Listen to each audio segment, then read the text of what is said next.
gulay para malakas ako lagi. O, gulay, kagaya ng Yung mga talong, gano'n. Talong. Palya, gano'n. mga ilang kilong talong kailangan mo na isang araw. Mga kinlam, mga, yung pang-ulam ko lang, sir. Gano'n. Mga ilang kilo na talong. 1 kilo lang gano'n. 1 kilo. Isang araw, 1 kilo. Puta, mag-isa lang Magkano kilo talong ngayon ay? 40 yata, sir, o 60. 40. O, pili ka 10 kilong talong na ha. Salamat, sir. Talong araw-araw. Maraming salamat, Nay. sir. Sana papunta kayo dito. Salamat, sir. Oo. Ito dagdagan natin na. Salamat, sir. Ha? Okay na yan. Oo. Salamat, Oh, ito sir. pa. Ha? O, ayan na. Sige na na.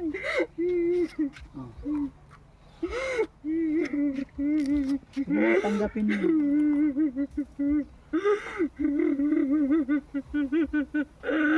Sige. O, dagdagan pa natin. Ay. Kita lang na. O, sige, dagdagan pa natin. Ha?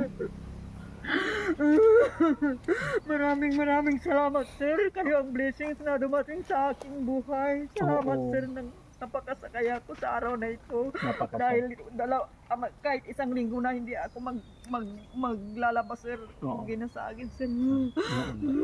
Ingatan mo yung pera mo na. Laban lang.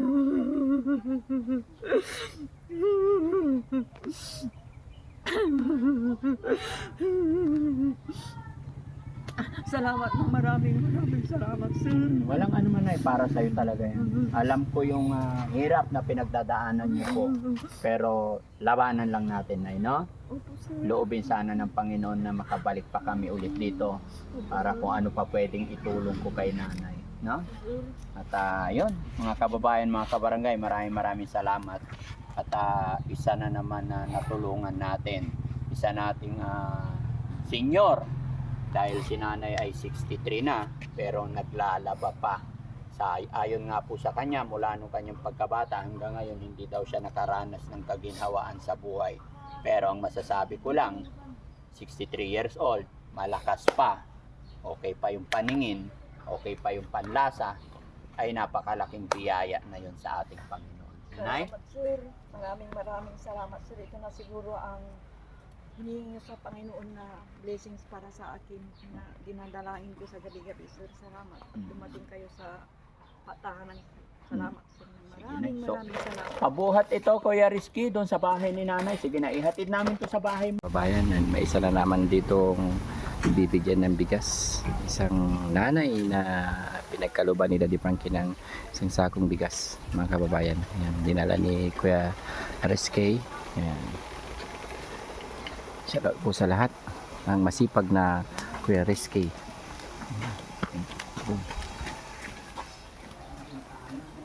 Dito ang bahay nila. Si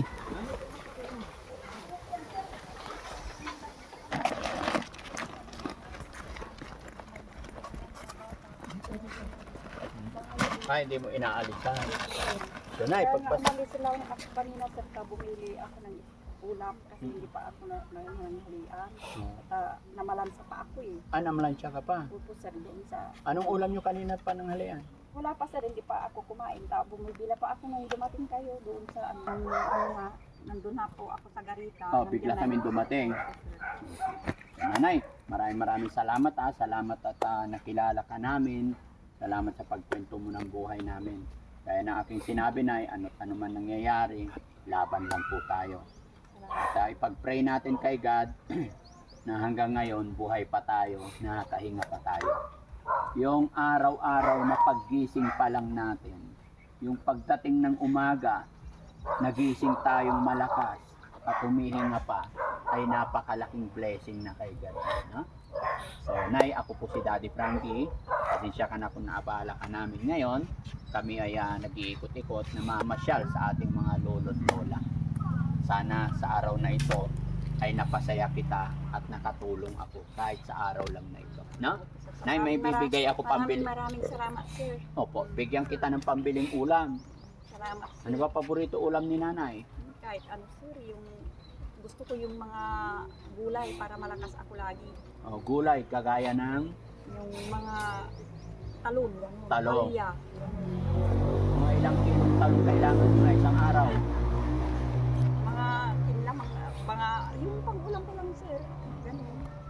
ilang kilo na talong? 1 kilo lang ganun. 1 kilo. Isang araw, 1 kilo. Puta, mag-isa lang naman Magkano, ako, sir. magkano kilo talong ngayon ay? 40 yata, sir, o 60. 40. O, bili ka 10 kilong talong na ha. Salamat, sir. Talong araw-araw. Maraming salamat, Ay. sir. Sana punta kayo dito. Salamat, sir. Oo. Ito dagdagan natin na. Salamat, sir. Ha? Okay na yan. Oh. Salamat, Oh, ito sir. pa. Ha? O, ayan na. Sige na na. Oh. Sige na, tanggapin mo.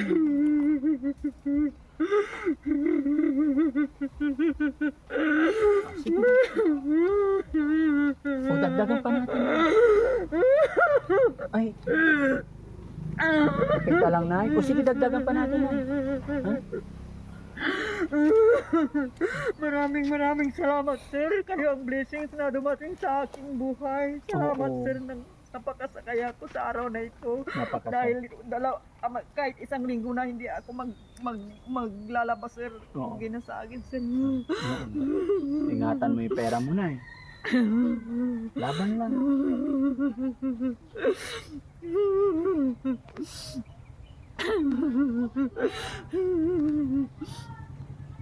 Salamat, maraming salamat, sir.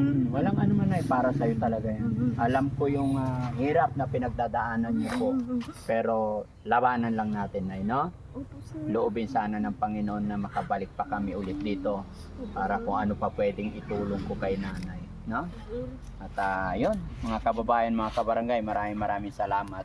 At isa na naman na natulungan natin.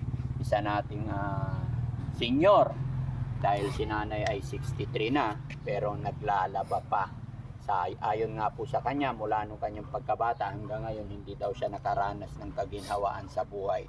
Pero ang masasabi ko lang, 63 years old, malakas pa, okay pa yung paningin, okay pa yung panlasa, ay napakalaking biyaya na yun sa ating Panginoon. Nanay? Salamat, sir. Maraming salamat, sir. Ito na siguro ang hinihingi sa Panginoon na blessings para sa akin na dinadalain ko sa gabi-gabi, sir. Salamat. Dumating kayo sa patahanan. Salamat, sir. Maraming salamat. Pabuhat ito, Kuya Rizky, doon sa bahay ni nanay. Sige na, ihatid namin to sa bahay mo na. Turo mo ko sa ilagay, ha? Ayan. Ayan si nanay, 63 years old, na ating natagpuan dito sa ilalim ng kawayanan. Sige, pasok mo, Kuya Rizky, para hindi na magbuhat si nanay. At masaya tayo na natulungan, naabutan natin ng kaunting tulong si nanay. Salamat, sir. Maraming salamat. Maliit lang ng bahay ni nanay, pero nakakabilib, malinis, maayos. No? Kasi may mga nakita rin kami bahay na ang liit na pero hindi malinis. Pero yung kay nanay, ang liit na kahit silong ng kawayan o puro walis, hindi malinis. No? Thank you so much, Nay. Thank you po, thank you po. Kunin ko lang yung mic, Nay. Maraming salamat, sir. So ano masasabi mo, Nay? Nakatanggap ka ng blessing biyaya ngayon. Nagpapasalamat ako sa iyo, sir, at sa mga kasama mo dahil masaya ako sa araw na ito dahil dumating kayo sa panahon. Isa ako sa napili niyo. Wayne God. No? So, thank you so much, Panginoon. Thank you so much, Lord. Maraming salamat po. Ayan, Daddy Frankie po, anak ng Pangasinan, from Pangasinan. Mabuhay po tayo lahat, mga kababayan. God bless po. Bye-bye, Nay. Bye-bye. Ingat ka po parati.